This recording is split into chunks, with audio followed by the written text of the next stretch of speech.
As far back as before the first movie came out, I had already heard this was happening.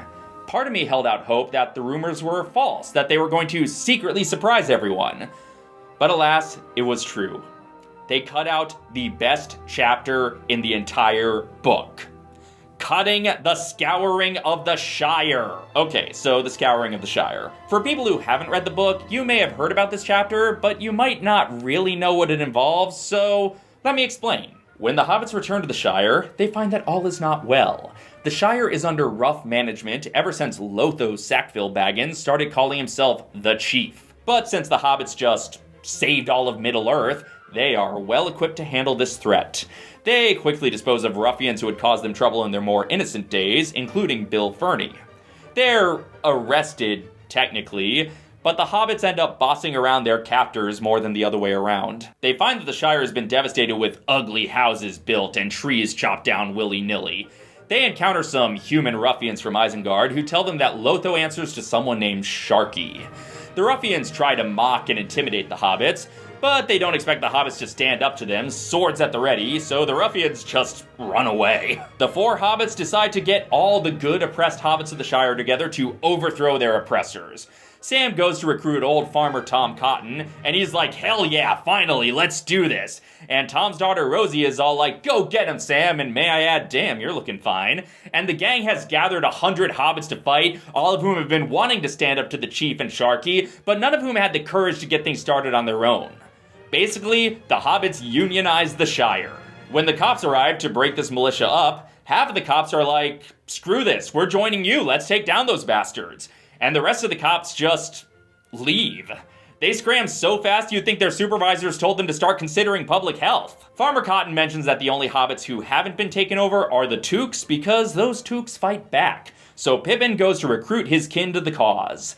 Then the ruffians come back, so the hobbit militia hides. The ruffians try to arrest Farmer Cotton, and the militia ambushes them like Ewoks. Mary's all like, get out of here. And the leader of the ruffians is like, whatever, we can take these pipsqueaks. He goes to attack Mary, and the ruffian leader is immediately shot dead by 4 hobbit arrows. The other ruffians surrender. Cotton then tells them more about what's been going on, including that Lotho's own mother Lobelia was arrested by Sharky's men. Sam finds his father, the Gaffer, and Frodo tells the Gaffer all about Sam's great deeds and newfound fame, which Rosie Cotton is very interested to hear. The Tooks arrive, more ruffians arrive, the Battle of Bywater breaks out. It's bloody. The hobbits win, but not without some casualties. But don't worry, no named characters are killed. Frodo is the only one who never draws his sword, and indeed, basically he spends the entire battle reminding the other citizens not to kill enemies who have surrendered. Apparently the hobbits have awakened their own bloodlust. The hobbits decide it's time they went to the big boss, and on their way they see that the party tree has been cut down, which is the final straw for Sam. The 4 hobbits go into Bag End, which is in shambles, and they discover Sharky there. Turns out, it's Saruman. Saruman got his revenge for the destruction of Orthanc by trying to destroy the Shire. As much as the hobbits are angry about the damage he's done, they mostly just think he's pathetic. This is what the Great White Wizard has been reduced to, taking out petty revenge on the least threatening corner of Middle-earth. Frodo insists that nobody kill him, that they just let him go and lead the rest of his sad life. Saruman repays this by trying to stab Frodo, but he's wearing the mithril, and Frodo's still like, spare him, hopefully he can get the help he needs. And this pisses Saruman off. Saruman starts to leave with Wormtongue, but Frodo says to Wormtongue, hey, you don't need to follow him. As far as I know, you haven't wronged us. And Saruman's all like, ha ha, Wormtongue killed Lotho. He might have even eaten him too. Saruman just keeps taunting Wormtongue, and then Wormtongue's had enough, and he slashes Saruman's throat. But before he can escape, he's shot dead by hobbit arrows. A dark mist rises from Saruman's body for a moment, but it dissipates and the body shrivels up. Then the hobbits begin cleaning up, they release everyone from jail, and Lobelia is shocked that people are happy to see her. But she's heartbroken at Lotho's death, and she becomes a new woman, giving Bag End back to Frodo and leaving her wealth to help the oppressed hobbits recover. As for the 4 hobbits, they lead the various parts of cleanup. Merry and Pippin, being great warriors of Rohan and Gondor, drive out any remaining ruffians. Sam replants trees with special soil he got from Galadriel, and he plants a Malorn tree where the party tree was. Frodo becomes deputy mayor and defunds the police. Then Sam marries Rosie and they move into Bag End with Frodo until it's time for Frodo to leave Middle-earth. Everything about it is awesome. But it often gets cut from adaptations because the sense is that when the ring is destroyed, the goal is achieved and the story's over. Leaving in this extra little adventure at the end after the purported goal is accomplished might make the ending feel like it's dragging on too long. Yep, they sure dodged a bullet there. Lord of the Rings with 11 nominations. Yes. 11 nominations. One for each ending. And let me tell you something else, folks. And don't worry, I saw the last Lord of the Rings. I'm not going to have the movie end like 17 times. Anyway, then we make our way from the pre-show area into another pre-show area. This is like watching Lord of the Rings backwards. There are many reasons why the Scouring of the Shire is important to the text, and many reasons why cutting it, at least cutting it the way they did, was detrimental to the story. So many reasons, in fact, that I think it's time for the first ever D-list in a D-list. Here are the top 4 reasons this movie screwed up by eliminating the Scouring of the Shire. Number 1-4. It is the essential finale of the Hobbit's arc. So 2 things are true when the Hobbits return to the Shire. 1, they have been changed by the horrors they face and find it challenging to go back to a normal life. 2, they are now prepared to handle any conflict they face. To the movie's credit, it captures 1 really well. I felt that it actually was what Tolkien had in mind, and I wanted to dramatize it. And one of the things that just about all veterans of the First World War talk about is a sense of coming home to their families and their village. They've been thoroughly changed by the experience. They've gone through horrors that they could never describe, and they literally couldn't talk to anyone about it, so therefore nobody understood. And the only people that understood were those other friends that had been to war. That part, that's all great. 10 out of 10, no notes. But what gets lost is the Hobbits' newfound strength, their growth. The Hobbits have faced real evil in the world, and now the petty squabblings of the Shire are a piece of cake for them. Now even Saruman, once the most powerful wizard of them all, is no match for them. The movie covers the loss of innocence from their adventure, but I don't think it properly covers the gaining of wisdom and experience from their adventure. The only positive things they seem to gain from their quest are Gondor bows to them, which, yes, this scene does get me every time, and also Sam gets the courage to propose to Rosie. Speaking of which, number 1-3. It establishes an actual relationship between Sam and Rosie. Now, I'm not saying that either version of Rosie Cotton, movie or book, is exactly the most fleshed out character. Either way, her purpose is pretty much to fawn over Sam, but the Scouring shows, actual reasons that she'd be into Sam. In the book, Rosie implies she was actually always into Sam and just waiting for him to get over his shyness, and she's all the more impressed with him now. The movie Rosie is nice to Sam, which I guess in movie language means into him, but it's certainly a flimsier basis for a relationship, especially compared to his infinitely better developed relationship with Frodo. It's no wonder people accuse the movie marriage of being another case of Hollywood no homo. In the book, we get confirmation that Rosie likes Sam before we're even certain that he likes her. Again, it's the bare minimum of groundwork for a romantic relationship, but it's a hell of a lot better than the movie gives. Also, couldn't they at least have kept the part where Sam and Rosie move into Bag End so that the final shot would have been of Bag End and not some other hobbit hole we have no emotional attachment to? Number 1-2. It shows that the Shire is not so safe from the outside world.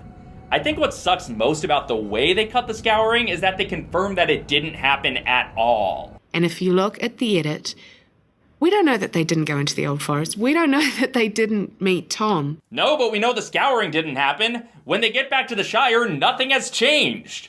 Or maybe some things have changed, but I sure couldn't tell.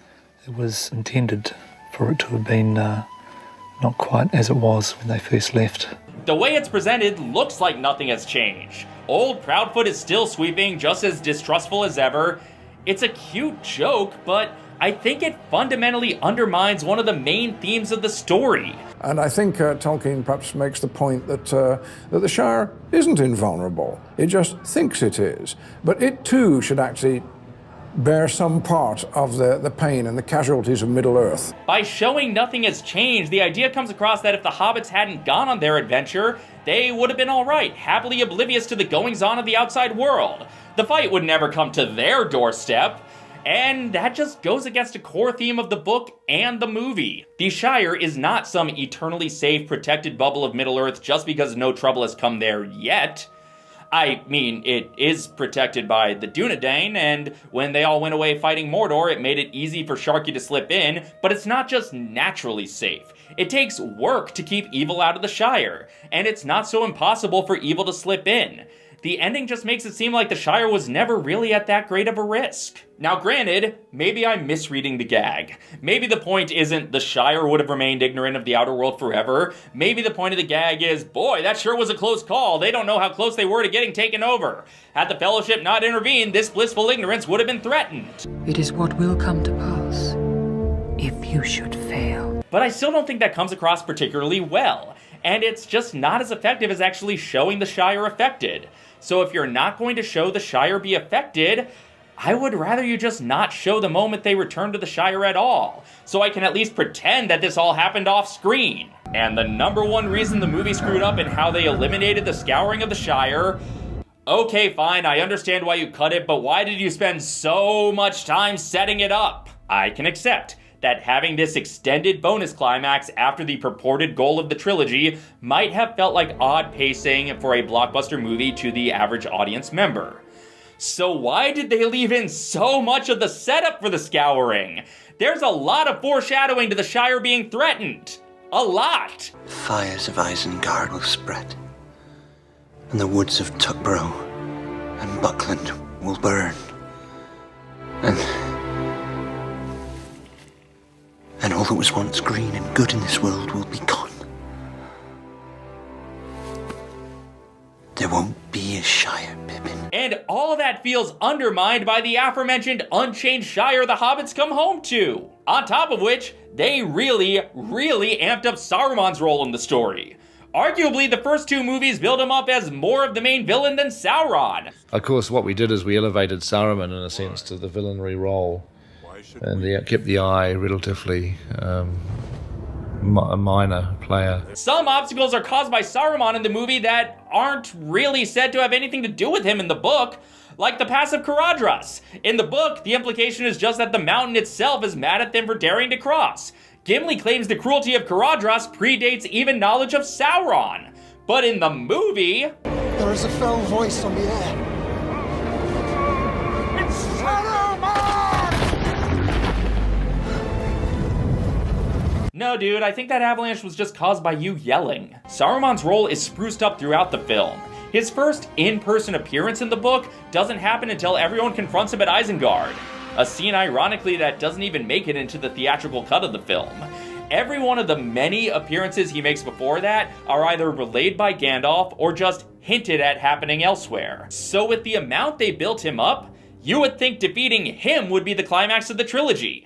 Instead, they take a few elements from his defeat at the end of the Scouring, put it in the Isengard scene, and relegate it to the extended editions. If you were gonna leave Saruman's defeat for the extended editions anyway, you could have extended it all the way to the Scouring. Yes, I realize there's a difference between doing a few additional scenes for a DVD and doing essentially a television episode's worth of story for the DVD, but come on! They even leave in the fact that Saruman has business dealings with the Shire.